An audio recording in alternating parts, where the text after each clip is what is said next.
Hey guys, this is Abhishek from gadgetshoes.com, and today we are here at the HTC event, and HTC has launched two devices. This is the HTC One E8 which we have with us.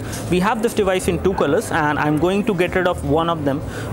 I have these two colors just to show you the difference in between these two. So this device is going to be available in three colors. You also have a red color of E8 as well. A blue color of E8 will also come in the market, but as of now white, grey and red will sell in the market. So this device is going to be available in the market for a price less than 35,000 rupees. 34,900 is the exact price which they have announced for it, and this is how it looks like. So we have the grey color version over there, which has a rubberized matte finish back cover, which actually feels very nice and it gives you a very good grip as well when you hold the device in hand for the E8. Whereas the white color of the E8 has a glossy back cover, which is a white glossy back cover which will get a lot of fingerprints and smudges over time. So this one does not feel that great in terms of the grip, but again in terms of the look and feel, definitely looks much more premium as compared to this one. So again, this is the overall difference which you will get, provided you either go for the white one or you go for the grey one. You can always go for the grey one in case you want a phone with a better grip, and this one also looks great. It will not get dirty very easily, whereas this one is glossy. It will get dirty and it will get a lot of fingerprints over time. So taking a look over the HTC One E8 over there, this is how the device looks like. It is perfectly good device to hold it in one hand. It has decent hardware specification as well. I would say pretty good hardware specification, and it is going to compete with the Samsung Galaxy S5, which is already selling in the market for a price of approximately 35,000 rupees. So this one is 34,900 rupees. This is going to be a competition for the Samsung Galaxy S5, a direct competition. It runs with Qualcomm Snapdragon 801 chipset, whereas the Samsung Galaxy S5 actually is running on the Exynos chipset in India. It has a quad-core 2.5 GHz processor, Snapdragon 801 chipset. You have 5-inch of display on this device. 145 gram is the weight of the device, and this device does not feel very heavy. It is fairly good to hold in one hand and does not feel like a cheap phone. It is very good build, I would say, and the finishing, especially on the grey one, is very nice. It is a rubberized matte finish. You have the camera over there. This camera on this device is a 13 megapixel camera. The same camera which you might have seen on the HTC Desire 816. Takes pretty good photos. You do have secondary microphone for noise cancellation as well. You have an LED flash over there as well for the low light photos or for the torch. At the bottom you have the micro USB port for data syncing and charging. You have a 3.5mm audio jack over there. On this side you have the volume rockers, and you have the volume rocker over there, which is a plastic button colored in the same way as per the black grill, which is the shiny black grill. And you have the SIM card slot over here, which should accept a micro SIM or a normal SIM, which we'll confirm later on. On this side we can see we have another SIM card slot. And again, when it comes to the SIM card, you have dual SIM functionality on this one. So you will have two SIM capability. The first SIM card will go over here, the second one will go over here. And I think this one is a regular size SIM card, whereas this one is a micro SIM. We will confirm that later on. You do have HTC Boom sound as well. You have frontal loudspeakers over there. This and this both have the loudspeaker, and this one also has the earpiece. So when it comes to the front camera on this device is a 5 megapixel camera with the BSI sensor, and the front camera can also record high definition video at 1080p, and the rear camera can also record high definition video at 1080p. So both the cameras can record it. When it comes to the battery is again non-removable on this one, because this is a unibody design. So the back cover cannot be removed and the battery cannot come out. This is how the phone looks like.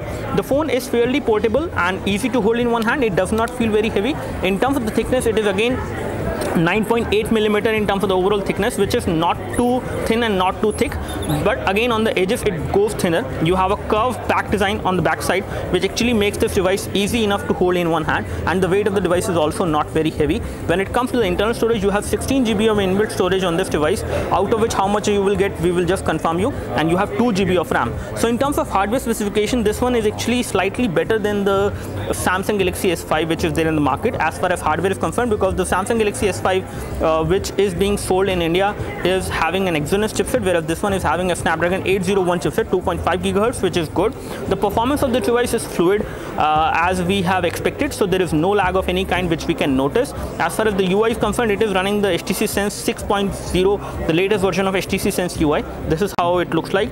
And when it comes to the overall build quality and the material which has been used, it is definitely looking like a very good premium phone, very good to hold in one hand. The power and sleep key is actually placed on the top, which is sometimes difficult to access because this is a pretty big phone with 5-inch display, but again you will get used to it once you start using it. So you can turn on the display with the by using the power and sleep key. So this is how the phone looks like. Let's take a look over the UI of the phone. So when it comes to the UI, it is running HTC Sense UI, and you have all these toggles over there for the settings. You do have an extreme power saving mode as well on this device. As you can see, you can turn on the extreme power saving mode in case you would like to turn that on, and I can go into the settings and I can show you some of the details of the device. So when it comes to the version of Android which will come pre-installed on this one, it is running on KitKat 4.4.2, which is good. And when we talk about the storage, let's take a look of the storage scenario. So once we go into settings again, and I can show you the storage department over there. So here we have the storage, and out of 16 GB, approximately 6.74 GB is being used. And again, when it comes to the available storage, around 9.26 GB is available to the user, which is fairly good, I would say. Quite good amount of storage is available. You do have a micro SD memory card slot as well on this device, so you can insert a micro SD memory card onto this device. So talking about the SIM card connectivity and the micro SD memory card slot, we have single tray over here which will take 2 nano SIM. So you have dual SIM connectivity over here with this single tray which can go inside. You just need a pin to remove it, and the SIM ejection tool will come within the package. And the micro SD card slot is over here, with which you can actually insert a micro SD card into this device and expand the storage. As far as storage is concerned, the storage can be expanded, but you cannot install applications on the micro SD memory card. This is the kind of limitation which you will see. As far as other things are concerned, I can show you some of the things related to the device. For example, let me just show you the RAM. So as far as RAM is concerned, you have 2 GB of RAM on this device, and as of now I can show you the current scenario. We are not running too many applications in the background, but the current amount of RAM which is available to the device is approximately you can say approximately 1 GB of RAM is free, which is fairly good, and the device is responsive. There is no lag of any kind which I can notice in the device. The device UI is again kind of optimized to run smoothly with the kind of hardware it has. You do have extreme power saving mode as well. So this device is right now at 11% battery, and if I enable the extreme power saving mode, I can get much more battery backup on this device. The functionality of the device will get limited. The CPU will also be conserved to actually save power, but you will get much more battery backup. And you also have HTC boom sound as well, which is supported on this device. You have some additional display gestures as well which are supported. As you can see, you can have actually motion launch gestures which include taking a call. Especially in case you would like to take a call, you just need to place it near your ear and it will take the call automatically. You can double tap in the portrait, double tap the phone in the portrait orientation, and you can double tap to wake up the phone as well. You can swipe left to change the portrait orientation, and you can swipe left to wake up the phone. So all this you can do. You have a lot of options over there. We will detail all these things once we do the full review. As far as Blink Feed is concerned, you get the latest version of Blink Feed which is over there, and you can customize the content which is there in the Blink Feed. You can actually get localized content, especially for the Indian audience out there. You have the options of adding your own feed, adding your own sources from where you would like to track the news. You can actually track daily newspapers as well. This is how the phone dialer look like, and again the phone dialer is not the stock one. And when it comes to dialing a number, here we have actually pinched in a number, and you do not have any option of making a video call directly from the phone dialer, which is definitely something missing, but you can actually do it with third-party applications. This is how the messaging application look like. The messaging application does have this keyboard which is the HTC style keyboard. However, this keyboard does not have swipe to type enabled by default. You might be able to do it, but again by default that feature is not enabled, and swipe to type seems not to be supported. We will confirm this later on.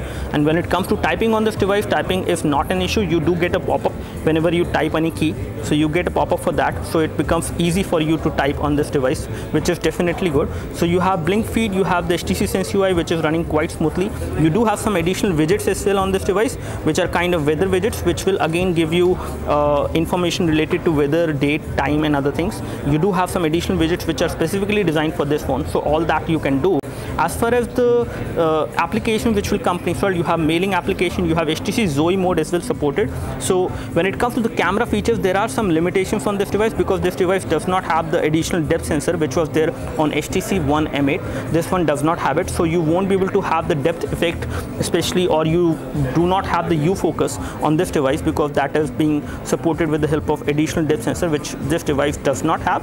So this is something which you will miss, and there are some other minimal differences, I would say, in between this one and the HTC One M8. In terms of the kind of hardware you are getting, this is one of the good hardware you can actually get at this price point, which is definitely a welcome move, I would say, because Snapdragon 801 is right now not available at this price. When it comes to the application, you will get a car mode application over there as well. You can actually tweet with the Twitter application, Facebook application, which will come pre-installed. You have live gallery as well, you have stock application, and you have other applications like tools and productivity related application. You also have file manager which will come pre-installed. So all these things you will get on this device. Let's check out the camera on this device and we will show you the camera quality now. So let me just launch the camera UI. So this is how the camera UI look like, and if I want to take a photo right now in this low light scenario, I can show you the photo quality of this device when it comes to the camera. So I can take a photo right now, one of my iPhone 5, and the other photo I will take of a flower. So it does have tap to focus and autofocus is also there. I can take a photo right now. Once the photo has been taken, I can show you the same. So this is how it will look like as far as the clarity is concerned. I would say the kind of details you get on this device, especially in the photo department, is really good. You get decent amount of details and the color production is nice as well. So this is the kind of quality you will get at least from the rear camera. When it comes to the other things, I can show you some of the things as well. Let me just go back. Okay, I can toggle back to the front camera as well, and here we have the front camera. Okay, I need to go to the front camera. So in the selfie mode, you can actually turn on the front camera. This is how it will look like. This is the kind of quality you will get, and again, you can do a decent quality of video chat. The front camera is 5 megapixel, and you can do a high definition video chat from the front camera. You can also record high definition video from the front camera. So this is also looking good.